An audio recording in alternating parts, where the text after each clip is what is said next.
तो ये लैंग्वेज की नोट्स है। लैंग्वेज की पहली यूनिट है जिसमें हम पूरी पहली यूनिट को कंप्लीट करेंगे। मीनिंग, नेचर, स्कोप, मेथोडोलॉजी और नीड्स उसकी पूरी। तो लैंग्वेज को हम देख लेते हैं कि लैंग्वेज क्या होती है। तो लैंग्वेज की मीनिंग समझ लेते हैं हम सबसे पहले क्या होती है। तो किसी भी अपने आइडियाज़ को, वर्ड्स को, साइंस को, सिंबल्स को, एक्सप्रेशन को, अपने इमोशंस को, इन्फॉर्मेशन को किसी को बताने के लिए हम साइन और सिंबल्स का ही यूज़ करते हैं, एक्सप्रेशंस का यूज़ कर सकते हैं। तो इसी को हम क्या कहते हैं, यही हमारी लैंग्वेज हो जाती है। अच्छा, लैंग्वेज ऐसी होनी चाहिए, हालांकि लैंग्वेज तो हमारी कोई सी भी हो सकती है, लेकिन अगर हम कम्युनिकेशन के अंदर लैंग्वेज की बात करें तो लैंग्वेज ऐसी होनी चाहिए जिसमें आपके द्वारा बोली गई भाषा को सामने वाला व्यक्ति समझ पाए। अगर वो समझ ही नहीं पाएगा तो उसको कैसे पता चलेगा कि आप क्या बोल रहे हैं। लैंग्वेज जो होती है वो हमारी कल्चर से, हमारी जोग्राफिकल बाउंड्रीज से रिलेटेड होती है। जैसे कि कहा नहीं जाता है कि कोस कोस पे बदले पानी, 100 कोस पे बदले बानी। तो ये एक कोट आता है भाषा को लेके।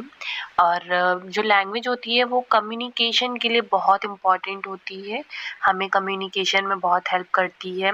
जो लैंग्वेज होती है, लैंग्वेज की स्टडीज़ को हम सिमेंटिक्स कहते हैं। कैसे कि हम वर्ड्स को, सेंटेंसेस को जोड़ जोड़ के कैसे हम लैंग्वेज एक बनाते हैं।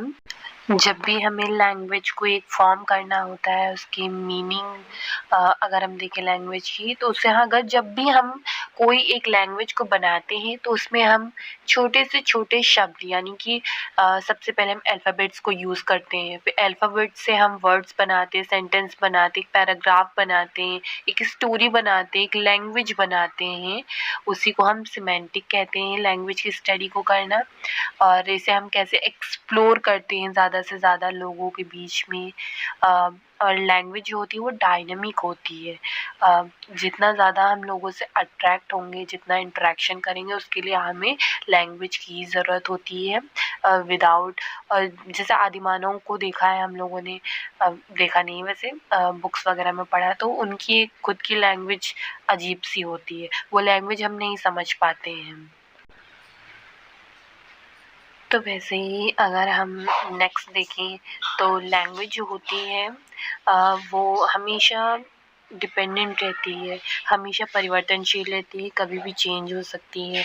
और हर बार अगर हम लैंग्वेज में देखें तो इंग्लिश लैंग्वेज को देखें तो उसमें पता नहीं हर साल लाखों शब्द ऐड होते हैं, लाखों हटा दिए जाते हैं। तो ये हमारी लैंग्वेज का एक छोटा सा मीनिंग हो जाएगा। इसके बाद हम लैंग्वेज की डेफिनेशंस को और उसके कुछ और भी बाकी चीज़ों को देखते हैं कि क्या होती है लैंग्वेज।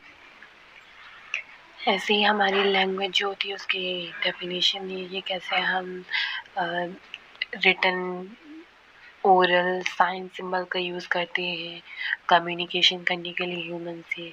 लैंग्वेज जो होती है 7,000 लैंग्वेज ओवरऑल वर्ल्ड में बोली जाती है। उसकी यूनिक ग्रामर होती है, वोकैबुलरी होती है, सिंटैक्स होती है। अगर इवैल्यूएशन देखें तो ये over time to time influence होती रहती है कल्चर से, सोशल से, टेक्नोलॉजिकल चेंज। अगर हम कल्चरल सिग्निफिकेंस देखें लैंग्वेज का, तो ये एक लैंग्वेज जो होती है वो एक की कंपोनेंट हमारी कल्चरल आइडेंटिटी को, उसकी शेप को, उसको रिफ्लेक्ट करती है। जैसे अगर हम भोजपुरी लोगों को देखें तो वो भोजपुरी बोलते हैं, तो उनके अंदर से एक भोजपुरी का कल्चर आता है। अगर एक खड़ी बोली वाले व्यक्ति को देखी जाए तो उसके अंदर से खड़ी बोली का इफेक्ट आता है। और तो ऐसी हमारे कल्चरल सिग्निफिकेंस में आती है। अगर हम कॉग्निटिव डेवलपमेंट में देखें, लर्निंग लैंग्वेज जो होती है वो हमारी कॉग्निटिव एबिलिटीज़ को इन्हेंस करती है, प्रॉब्लम सॉल्विंग में हेल्पफुल होती है। हमारी जो मेमोरीज होती है उसे हम अच्छे से एक्सप्रेस कर पाते हैं, बता पाते हैं। मल्टीटास्किंग स्किल होती है, उसमें हेल्पफुल होती है हमारे लैंग्वेज। कम्युनिकेशन में कैसे हेल्प करती है तो मैंने बता ही दिया आपको। Understanding of others thoughts, emotions and ideas and express of our thoughts, emotion and ideas। और टेक्नोलॉजी में कैसे यूज़ होती है लैंग्वेज, ये तो आपको पता है कि कंप्यूटर की लैंग्वेज ही कुछ और होती है। तो ये हमारा एक छोटा सा ब्रीफ, इसमें हम छोटा सा लिख सकते हैं लैंग्वेज बेसिकली डेफिनेशन वगैरह क्या होती है। अब हम लैंग्वेज के गोल्स को देखें कि लैंग्वेज के गोल्स क्या होते हैं बेसिकली। तो सबसे पहला और प्राइमरी गोल होता है हमारी लैंग्वेज का कि ये फैसिलिटेट कराती है हमें कम्युनिकेशन करना, अलाउ करती है इंडिविजुअल्स के थॉट्स को, इमोशंस को, इन्फॉर्मेशन को इफेक्टिवली समझना और समझाना। सोशल इंटरेक्शन एक होता है, एक्सप्रेशन ऑफ आइडेंटिटी होती है। सोशल इंटरेक्शन में भी हम कैसे लोगों से इंटरेक्ट कर पाएंगे, रिलेशंस को कैसे बिल्ड कर पाएंगे लैंग्वेज के थ्रू। और एक्सप्रेशन ऑफ आइडेंटिटी, खुद को कैसे हम एक्सप्रेस करते हैं, अपनी कल्चर को कैसे एक्सप्रेस करते हैं, वो भी हमारा एक गोल होता है। फिर नॉलेज शेयरिंग, कैसे हम नॉलेज को शेयर करेंगे, अपने ज्ञान को शेयर करेंगे एक दूसरे से, एक जनरेशन से दूसरी जनरेशन में, तो ये भी हमारा एक गोल होता है। उसके बाद फिर अगर हम देखें लैंग्वेज होती है वो कैसे इन्फ्लुएंस होती है, तो अगर हम जैसे एवरीडे कन्वर्सेशन जो करते हैं एक दूसरे को, लैंग्वेज बहुत इन्फ्लुएंस करती है। पॉलिटिकल है, एडवर्टाइजिंग जो आते हैं हमारे, पहले फोनेटिक्स और फोनोलॉजी है जिसमें हम साउंड के पैटर्न्स को पढ़ते हैं, उनकी स्टडी करते हैं। फिर मॉर्फोलॉजी है, उसमें हम स्ट्रक्चर और फॉर्मेशन को, वर्ड्स के स्ट्रक्चर फॉर्मेशन को देखते हैं। फिर सिंटैक्स आता है, सिमेंटिक आता है, प्रैग्मेटिज्म आता है, सोशियो लिंग्विस्टिक आते हैं जिसमें सोशल ग्रुप्स में कैसे चेंज होती है हमारी लैंग्वेज, मतलब अलग अलग आप सोशल ग्रुप्स में जाएंगे तो आपकी लैंग्वेज चेंज होती रहेगी। उसके बाद साइको लिंग्विस्टिक है, डिस्कोर्स एनालिसिस है कि इन्वेस्टिगेशन और लैंग्वेज के मतलब टेक्स्ट और कन्वर्सेशन में कैसे अलग अलग तरीक़ों से यूज़ की जाती है। फिर लैंग्वेज एक्विजिशन, यानी कि ये तो सबसे इम्पॉर्टेंट है लैंग्वेज, कि कैसे हम लैंग्वेज को एक्वायर करते हैं, कैसे डेवलप करते हैं उसे, कैसे अंडरस्टैंड करते हैं। इसी से हमारी LSRW की जो स्किल्स होती हैं, लैंग्वेज स्किल्स होती हैं, उनको हम डेवलप करते हैं। बहुत इम्पॉर्टेंट पार्ट आ जाता है हमारा लैंग्वेज का, उसके मेथड्स का। तो ये सारे इसमें पॉइंट वाइज दिए हैं, आप चाहें तो इसमें और बढ़ा के लिख सकते हैं या सिर्फ इतना ही लिख सकते हैं। तो ये हमारे कुछ 7-8 पॉइंट हैं। इसके बाद हमारा लैंग्वेज का स्कोप आता है, तो स्कोप को भी हमने पॉइंट वाइज लिखा है, अगर आप चाहें तो आप एक्स्ट्रा और बढ़ा के लिख सकते हैं। जैसे लिंग्विस्टिक स्कोप आ जाता है हमारा, लिंग्विस्टिक डाइवर्सिटी। लिंग्विस्टिक डाइवर्सिटी हो गई हमारी सबसे पहले, और उसके बाद फिर लैंग्वेज एक्विजिशन हो गया हमारा कि कैसे हम लैंग्वेज को एक्वायर करते हैं। फिर phonetics, phonology, syntax, grammar, semantics, pragmatism.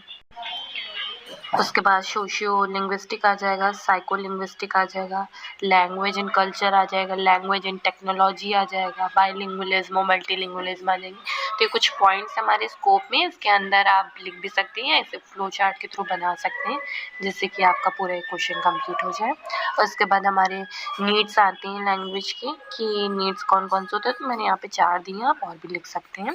जैसे अंडरस्टैंड करें हम फंडामेंटल, उसके बाद लैंग्वेज एक टूल की तरह है जो हमें कम्युनिकेशन में हेल्प करती है। सोशल मतलब सोसाइटी में कैसे हम एक दूसरे को कनेक्ट कर सकते हैं लैंग्वेज के थ्रू, क्योंकि without language human doesn't explain anything.